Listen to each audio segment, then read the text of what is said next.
Let's solve part C over here. What is the deadweight loss caused by the insurance policy? Well, let's see.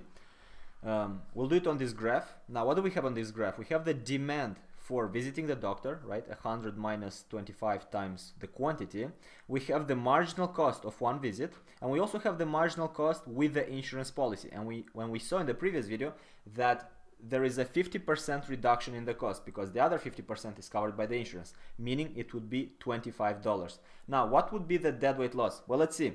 First of all, ideally, without any policy, we would have the marginal benefit or the demand curve intersect the marginal cost curve, and we would have two visits to the doctor. That's what we saw 2 videos ago. Now, with this insurance policy, we are visiting the doctor at the new marginal cost level, at the green line, and we intersect that at the level of 3 visits per year. Now, this extra visit, is it worth it? Is it beneficial or not?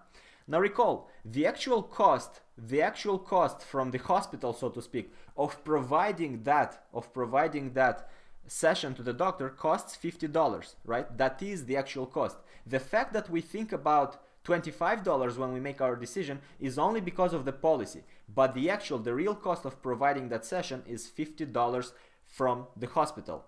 Now, what is the benefit for us? Well, we can see over here that beyond the level of 2 visits to the hospital, so when we exceed the level of 2, when we move from 2 to 3, right, over here, our marginal cost is $50. You see, this blue line is $50, but our marginal benefit is the yellow line, is the demand curve, and the yellow line is going down. It's below the blue line, meaning that the marginal benefit to the consumer is less than the marginal cost that the hospital must incur to provide him that session. So over here, we're having this deadweight loss. We're having this loss in efficiency because the marginal cost is greater than the marginal benefit for that additional unit caused by the insurance policy. Hope this all makes sense.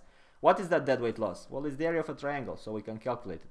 The deadweight loss would be a half times this length, which is 1, right, the difference between 2 and 3, and this height over here, which is the difference between 25 and 50.